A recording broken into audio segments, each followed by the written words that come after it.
I'm Justin Beck.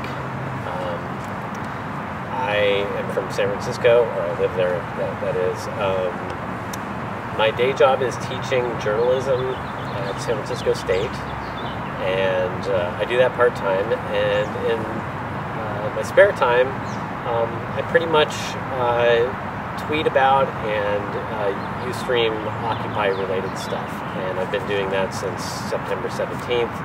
I got into the live tweeting thing actually shortly before that during the series of protests against BART. That happened last August and September. Anyways, so I'm Pigs Please on Twitter. My channel on Ustream is also Pigs Please. And I consider myself an independent advocacy journalist. I'm Susie Cagle. I am an independent journalist. I don't say that I'm an independent advocacy journalist because in your live streaming, I don't know if I want Occupy to succeed. I have mixed feelings about things.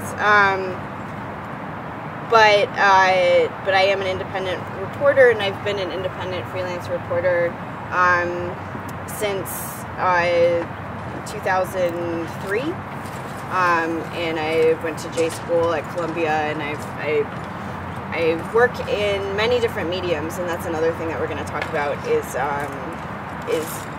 using everything the internet has to offer, using everything new technology has to offer, and using the best medium for your story, and not even just for your story, but for particular moments.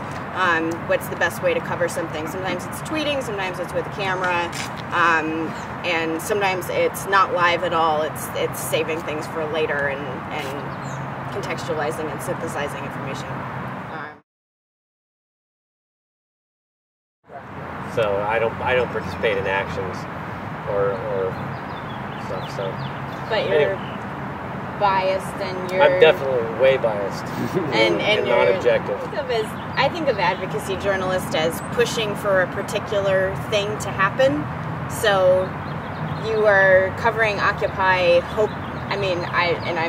can tell me if I'm wrong, hoping that Occupy succeeds. That's exactly... Okay. That's exactly what I would say. And transparent about that fact. Yeah. That is like knowing where you're coming from, figuring out what your biases are, but even before that, figuring out if you're going out to cover something, you're taking your camera, why are you doing that? Are you doing that because you're a journalist? Are you doing that because you want to further cause? Are you doing that because you're protesting and you want to take pictures of what's happening around you within a protest? I think that no matter where you're coming from, it's important to know, to investigate that for yourself and figure out exactly what your perspective is before you're doing any of that. I think even beyond if you're an advocate or not, just knowing what your personal biases are, and I think being transparent about those. Knowing your perspective is really important, not just for you. It's important for everyone to know their biases and be comfortable with their biases, and be transparent with their biases. I think I personally don't believe that objectivity is possible. I think that objectivity can be something to strive for in terms of getting all the facts. That's certainly always something to strive for, and that's certainly possible. But I don't think that personal lack of opinion is possible. In our modern world, most of the time, most journalists probably have some sort of relevant opinion to whatever story they're about to cover in any situation. Who knows what the truth is? When a lot of times we do know what the truth is, or we could find it. We could dig up those documents, or we could crunch those numbers, and there would be the truth. Or you could be there and you could see something, and if you have become a trustworthy source to your public, they will believe you to deliver, this is what I saw, this is what happened. But we have a perspective, and we're creating a frame. Whether that frame is the literal live stream frame, what you choose to look at, that's defined by you. Maybe someone else would have turned the opposite way. Mainstream media, they try to pretend like they're objective or unbiased, and everybody knows that they are. But they try to pretend like they are opinionless. Opinionless. The view from nowhere. Yeah. That they are inhuman, and that it's a view from nowhere. I think that's to me what I find troubling. Okay. I think it's important to think about these things in terms of your own coverage of events, and think about how your biases or your opinions or your identity, how that it plays into how you actually do your coverage. At this point in my life, I identify as an independent advocacy journalist. So what does that mean? Independent meaning, well, right now I've been covering almost, Occupy almost exclusively since it started on September 17th. And it means that I'm not really part of Occupy. I do not participate in meetings, even when I go to them. When there are marches, I generally don't. I don't chant and I don't carry signs. So, and I don't participate in direct actions either. Even though I like to be there and cover them. What that means, I think, is that this question of who am I accountable to? The answer to that question might be a little bit different for me versus somebody who considers themselves part of Occupy, or who considers themselves independent and objective or whatever. So, I mean, it means that, like, for example, I wouldn't consider myself to be subject necessarily to a decision that some governing body made. Like, oh hey, you can't film on the street anymore, says so and so committee or the GA or whatever, and it's like, I wouldn't want to feel held accountable to something like that.